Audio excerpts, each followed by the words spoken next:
What's up, guys? We were back with another TPK talk. We've fixed the lighting a little bit, um, but today we're gonna go over another game review. I know we've done No Man's Sky, we've done Need for Speed the Heat, and we've done State of Decay. This isn't really like a game review. This is just kind of like my first time completing this and stuff for a long while, but kind of that quarantine group I've been playing with, we went back to Minecraft and we had our first experience of doing the Ender Dragon and the Wither, which sucked. But here's our story. I really wish I had gameplay footage of this, but it's been a while since I've actually played Minecraft to kind of do the story. I know there really isn't a story, but there is a way to beat the game, quote unquote. And so we kind of band together, made a village. They were kind of really smart, and they had a village, and they just kind of took the villagers in, and we kind of just made little huts for them and stuff, so they were trapped, and so we could trade with them. So that would really help boost the process. So there's a quick way you want to beat the Ender Dragon, get a villager, or get a village, kind of surround it off, and start trading. That's another tip I didn't learn until now. I'm 22, so finally learning how to play Minecraft. But first of all, get some villagers, either lock them up in a little thing or just keep their village safe and trade with them. Secondly, what you're going to want to do is just kind of grind for iron, mostly, because you want iron to get diamonds, so you're just trying to go on a diamond grind. Just get as much as you can there. What helps is if you don't have a pickaxe with a efficiency or looting 3, just kind of leave the blocks there and mark them. Mark the coordinates. We always turn the coordinates on, so we just turn the coordinates on and mark those. And then, sorry, dogs are fighting again. But yeah, get mark the coordinates for the diamond. Come back later and just kind of get more out of it and stuff. And I don't know. We kind of had one person was the farmer, so he got all the food.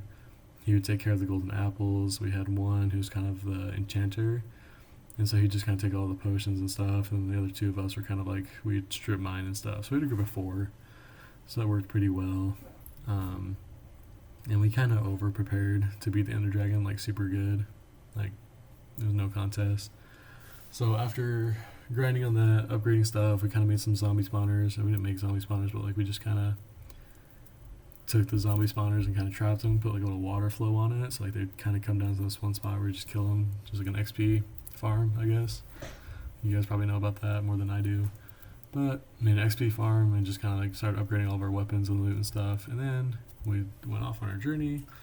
And for my first time in 10, 12 years, we went and fought the Ender Dragon, and it was pretty fun.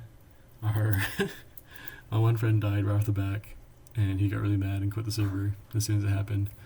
The rest of the 3 of us kind of stayed and grinded, and we beat the Ender Dragon. The one dude stole the XP, so kudos to him.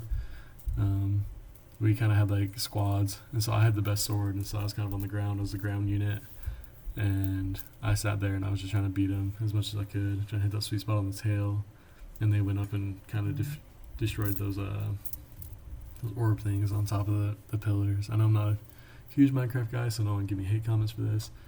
But yeah, after that, we're oh, we beat the Ender Dragon, we still have our gear. So what are we going to do? We're going to beat the Wither. And so what we did, which is a terrible idea, is we built this huge hallway in our strip mine, which is also super close to the house.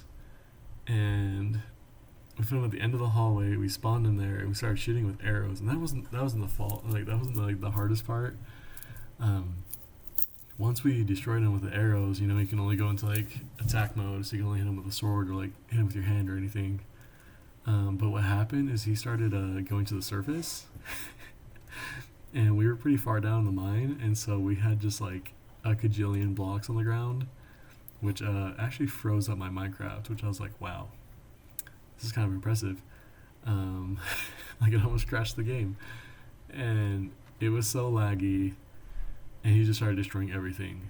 But the thing is, the strip mine's underneath the house, and we kept spawning at the house, and he kept getting targeted onto us. And he made his way to the surface and he started like destroying the house, which had like all of our valuables in it, had all of our enchantments, like had everything, had our aquarium, and it was just really bad. And he ended up destroying like half the map, half our house, and we finally killed him just by like my bed stayed, and so I would just spawn, I would run at him, they baited him into like the desert, and I would just run at him, punch him, he'd kill me, and then I just kept like respawning like that over and over and over again. But it was so difficult because there's so many blocks on the ground, and the game like completely seized up. And the thing that scared me is his health bar disappeared, and so we didn't really know where he was at, like health wise, and it was just really frightening because we're like, oh, we just spawned a wither that doesn't die now. He's just gonna destroy everything and never go away. And so it was really fun. But we finally killed him, punched him enough, since all of our diamond swords, diamond armor, and all of our diamonds were gone. And that was really sad. But yeah, that's my experience with Minecraft over quarantine. Beat the Ender Dragon, beat the Wither, minimal casualties, but it is what it is.